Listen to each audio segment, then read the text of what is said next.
Saudi अरब के अनंत रेगिस्तान में, जहां दूर दूर तक सिर्फ रेत ही रेत फैली होती है, वही एक छोटे से बेडौइन खानाबदोश परिवार का तंबू था।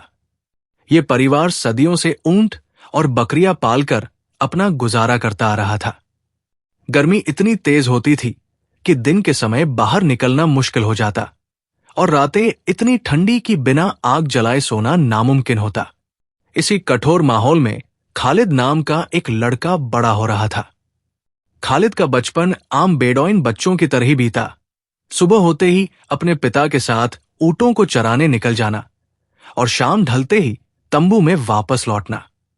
उनके पास ना तो कोई स्कूल था, ना कोई किताबें और ना ही कोई साधन जिससे वे दुनिया के बारे में जान पाते।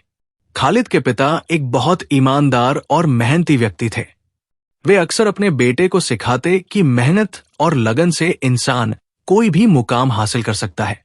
हालांकि खालिद के पास न तो कोई साधन था और न ही कोई अवसर, लेकिन उसके भीतर कुछ अलग था। वो हमेशा अपने आसपास की दुनिया को समझने के लिए उत्सुक रहता। जब कभी भी गांव में कोई बाहरी व्यक्ति आता तो वो उसकी बातें ध्यान से सुनता और नई चीजें सीखने की कोशिश करता। एक दिन एक व्यापारिक काफिला उनके गांव में आया। खालिद ने देखा कि काफिले के व्यापारी पढ़े लिखे थे और बड़ी बड़ी किताबों के बारे में बातें कर रहे थे। उसने पहली बार सुना कि शहरों में स्कूल होते हैं जहां बच्चे पढ़ाई कर सकते हैं और वहां से आगे बढ़कर एक अच्छी जिंदगी बना सकते हैं। यह सुनकर खालिद के भीतर एक आग जल उठी।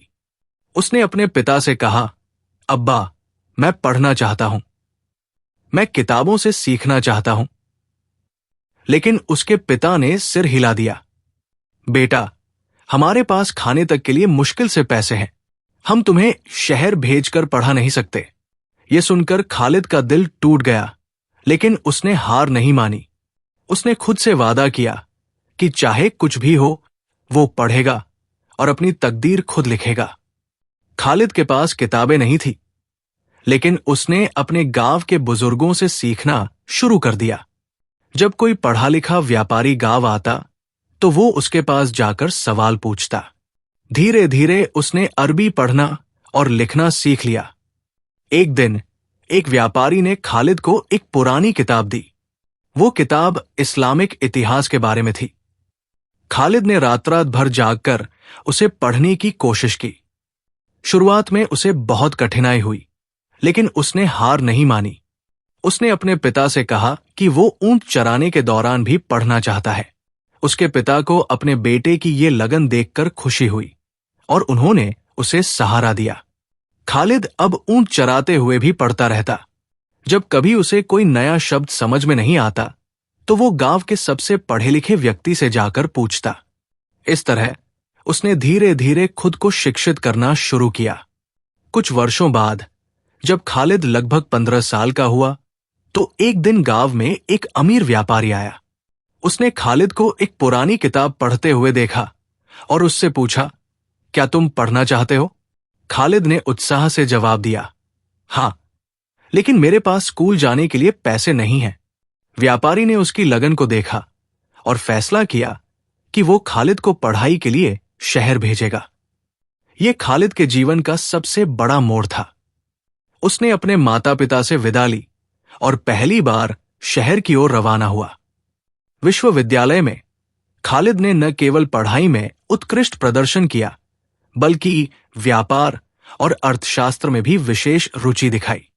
उसे एहसास हुआ कि अगर वो सही दिशा में मेहनत करे तो वो सिर्फ अपने लिए नहीं, बल्कि पूरे समुदाय के लिए कुछ बड़ा कर सकता है। अपनी पढ़ाई पूरी करने के बाद खालिद ने एक छोटी सी व्यापारिक कंपनी शुरू की।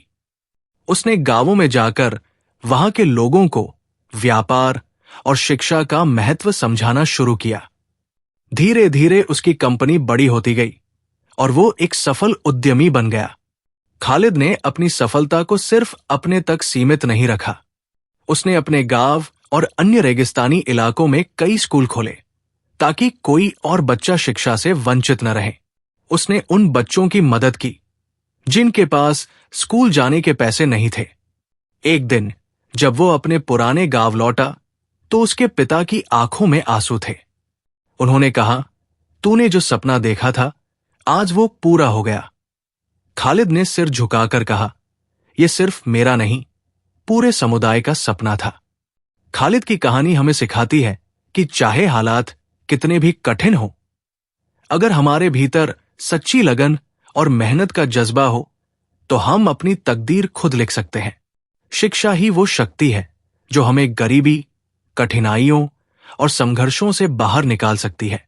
खालिद का जीवन ये साबित करता है कि रेगिस्तान में जन्मा एक साधारण लड़का भी अगर खुद पर विश्वास करे और मेहनत करे तो वो शिखर तक पहुंच सकता है।